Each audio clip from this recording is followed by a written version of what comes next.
So now that's the grand master target, Right. to reduce All emissions greenhouse gases. like that. 40% by 2030 below 1990 level.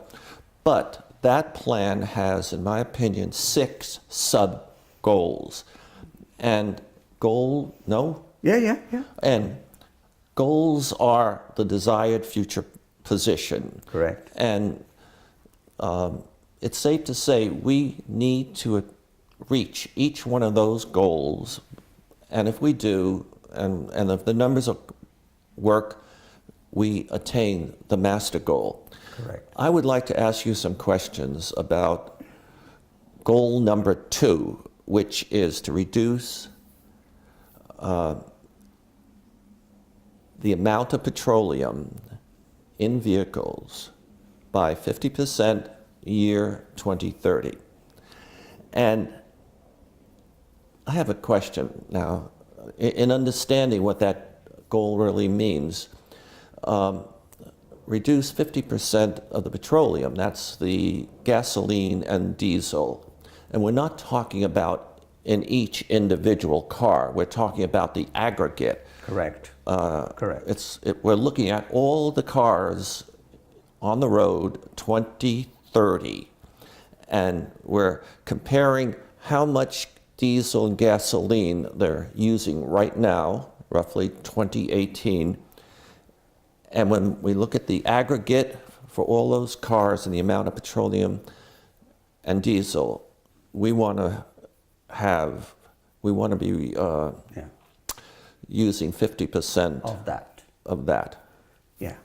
So the now, by the way, is not 20, although it's 2018 already, the numbers that we have, the most recent ones go back a couple years. So we use in California about 15 billion gallons of oil in automobiles and about 2.5 billion gallons of diesel for a sum total of 17.5 billion gallons. And we want to cut that to half. Okay, so we have 17.5 billion gallons of fuel for cars, gasoline and diesel, right now. Yeah. 17.5 billion, and we want to cut that in half. Right. And by the way, if we do that, which means we have reduced the market size for gasoline and diesel, Yeah. and which harms or depresses. Right. I mean, does it really bother the oil companies that the California marketplace for gasoline and oil and diesel is shrinking? Do you think it bothers the... I can't speak for them. I'm not privy to their conversations, but I could imagine that they are concerned about it and they are preparing for it. I mean, it would be very surprising if BP, one of the oil companies, major, also produces every year the Energy Perspective, and they have also a very nice statistical review of global energy, a very good resource that I use. And I am sure in their pronouncements every year, they do envisage, well, what will be the projected consumption and how things shift.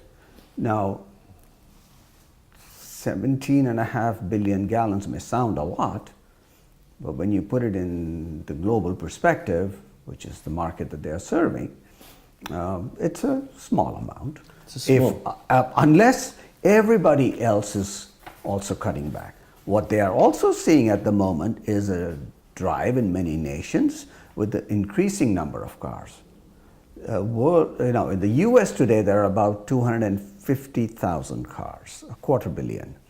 About 10% of them are in California, about 25 million cars. For 35 million people, we have 25 million cars. You can imagine that. We love to drive, don't we? Yeah. Let me just see if I got that right. We have 250,000 cars in California. And the worldwide, it's 1 billion. 1 billion. Yeah. And And let's see, California is tied for being the sixth largest economy in the world, Right. tied with, I think, France. Yeah. And that means we're even a bigger marketplace than Russia. Yeah. You'd never think that. I mean, we hear Russia all the time. Okay, I was wondering. But we are a very small market compared to India or China, very soon. Yes, but would you agree? And I know you visit India every now and then, and other places around the world, and you do a lot of global research. The rest of the world, good portions of it, will follow our lead, California's lead. Yeah. Yeah, I personally feel this is a big enough market to have an influence on suppliers. There will be pinch for people producing fuel for California. They will have investments or refineries that they have designed or they built to serve this market, and that market will get shrunk if we cut it by that. But as you said, we know this is a goal. How well we can meet that, I don't know. We'll see how well we go. We have a plan. Electrification is one of the ways out.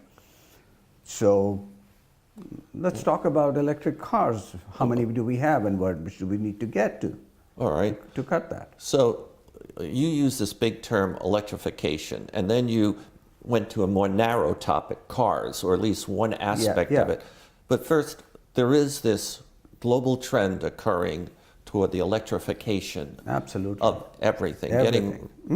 Getting rid of all sorts of things that require power. Yeah. Power and to replace it with motors that are electrical and and electric vehicles is one important It's example. a big one. Yeah. Big one.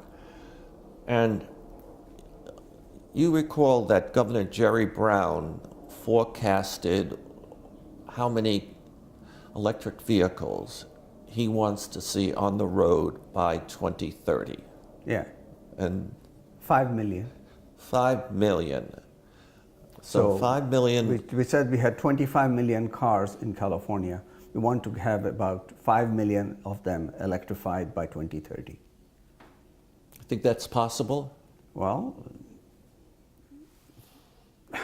doesn't look like. It seems it's a very stretched goal, but I think there are many hurdles that will come along the way. They will be solved. So I don't know. I cannot predict. I don't do that. But I can tell you, sitting today with only about, what did I say? A couple 100,000? No, I forget too. yeah, it's just currently we have how many electric vehicles? We have 340,000. We just have 340,000, and we have to get to 5 million. Okay. So that's about 4 doublings in 12 years. For doubling. Now, you said you don't forecast the future. I'm going to challenge you on that because I know you have forecasted all sorts of things in your book. And isn't a forecast? No, those are scenarios. So, Big difference, big difference. I'm not saying this is what's going to happen. I'm saying if you want to get there, then be prepared to put 24% compound annual growth so that you can have 4 doublings in 12 years, so that from your current 340,000 cars that you have, which are electrified, to get to 5 million. So that's just straight math. It is nothing. I'm not predicting that we were going to get there. I'm just saying, if you want to get there, this is what you need to do. it is a scenario It's a scenario of what might happen. or what will be required. Yeah, that's right. And since you forecasted so many things, 99% of the time, the forecast, Yeah, we don't. They don't come true. They don't come true for many, many reasons. it's a direction. It's a direction. But- And we are moving, and it's a good direction to go to. Electrification, that in a broader sense is a good direction to go to because it does save resources overall. And then compound, but we are not talking about today, which is how do you get the electricity? We'll have that conversation another time. Yeah, I think so. That's a very big one. Yeah, we'd hate to get that electricity from burning coal. We absolutely hate to get that. Yes. Burning coal. Right. So.